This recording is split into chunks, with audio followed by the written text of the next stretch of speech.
You pretend that you don't know just what you want to do, 'cause it saves you from the pain if you cannot follow through. I decided to fly over to England and do a shearing season over there.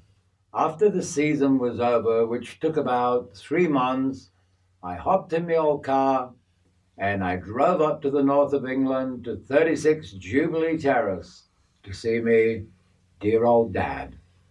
And after chatting for a while, we decided to get dressed up and go out for the evening for a drink.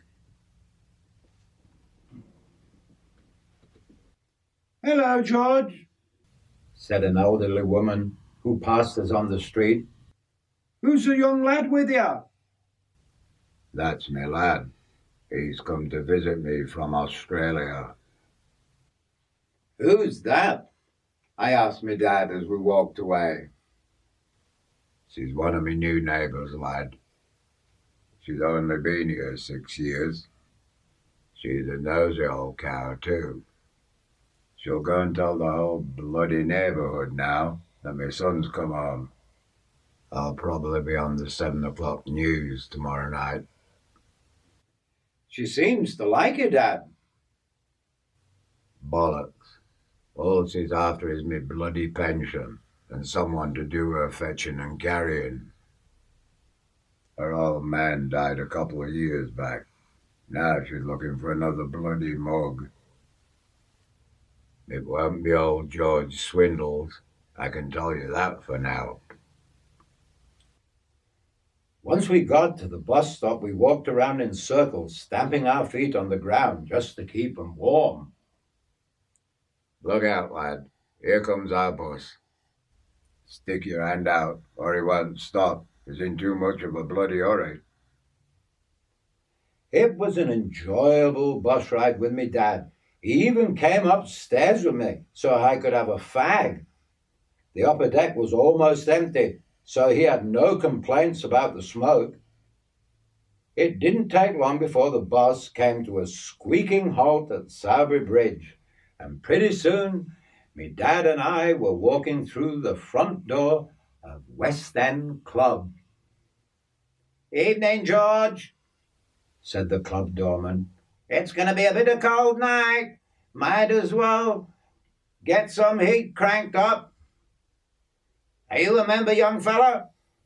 Before I could answer, me dad said, Easy, buggery Jack. This is my lad. He's just come over from Australia for a holiday. I'll sign him in. Once I was signed in, the doors of the club were open to me, so we went inside and ordered 2 pints of Webster's Best Bitter. Then we found ourselves a table for the evening. It was about 7 o'clock and the club was empty except for a couple of barflies who had resigned themselves to seats so as to make it through the evening. Bit of a dead place, isn't it, Dad? It's only 7. They don't start coming in till 7:30. By 8, you won't see an empty seat in this place. At 8:15, there's an act on, so it's bound to fill up. What kind of an act is on tonight? Oh, some bloody comedian singer. I saw his poster as we came in. His name's Eddie Mac, or something of the bloody other. Is he any good? Buggered if I know, lad. I haven't heard him before. If he's out like the other buggers, we may as well not have him. There's me old mate Gavin coming. His old lady must have let him off the leash early tonight. Evening, George, lad. How are you? Same as always, Gavin.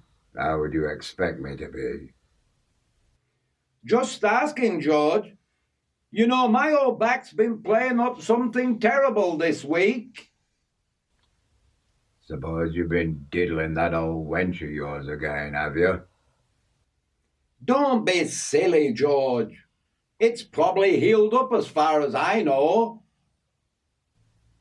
So you say, Gavin. If you're not getting out, how come she's still pushing you around? That's just her way, George. I'm used to that by now.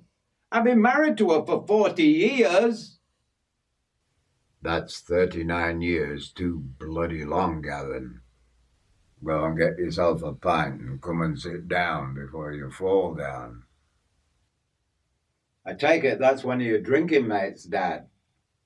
Aye, I've known him for years, lad.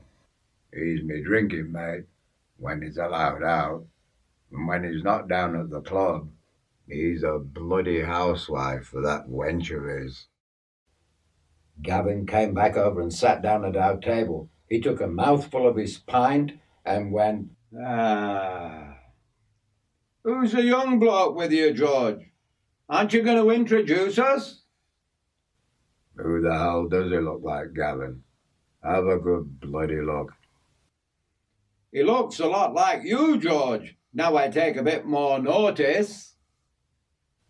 Of course he looks like me. He's me son.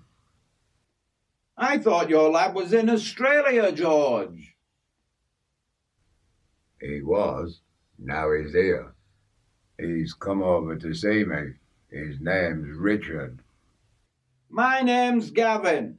Good to meet you, Dick. So you're George's lad, eh? You're a bit more handsome than your dad, far as I can tell. Bollocks, Gavin. If he looks as good as me when he's 75, he'll be doing all right. But if he keeps smoking those bloody fags like they're going out of fashion, he might not see 24, never mind 75. Don't listen to him, Dick. I've known your dad for 40 bloody years. He was just the same as you when he was a young'un. He smoked like a bloody chimney. That's when I was young and bloody stupid, Gavin, just like him. Where's your old girlfriends, George? Haven't they shown up yet? Girlfriend me bloody ass, Gavin. They come and sit at my table uninvited. What the hell am I supposed to say? Piss off? Oh, no, George. They'd never buy you another beer again if you said that. I suppose a man should tell them to piss off. They're always trying to get a bloody foot in my front door. Maybe it would be good for you, George. Bollocks, Gavin. You think I want to end up like you, on a bloody chain? You must be joking, man. Just then 2 old ladies with curled and dyed hair walked over to the table. Evening, George. Hello, Gavin. You saved our places, I see. We saved nothing. The club put 'em there. We didn't bother to shift 'em. George, we know you better than that. Who's the young fellow anyway? It's me lad. You can keep your eyes off him too. Neither of us are available. My name's Maud, and this is my pal, Gert. Your father's full of jokes, you know. He couldn't do without us, really. Don't bloody bet on it, wench, or you'll lose your pension. Gavin, go and get us 2 pints, please. Tell 'em to fetch their own beer, Gavin.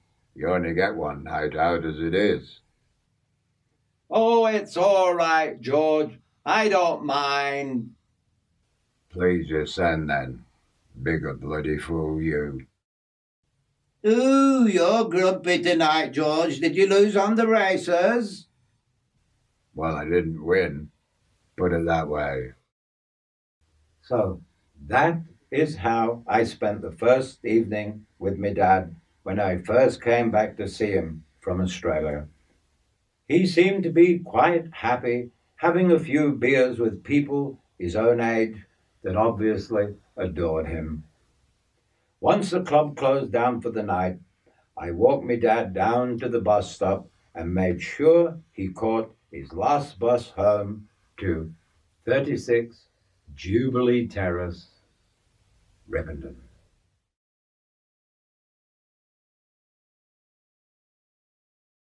More to come next time.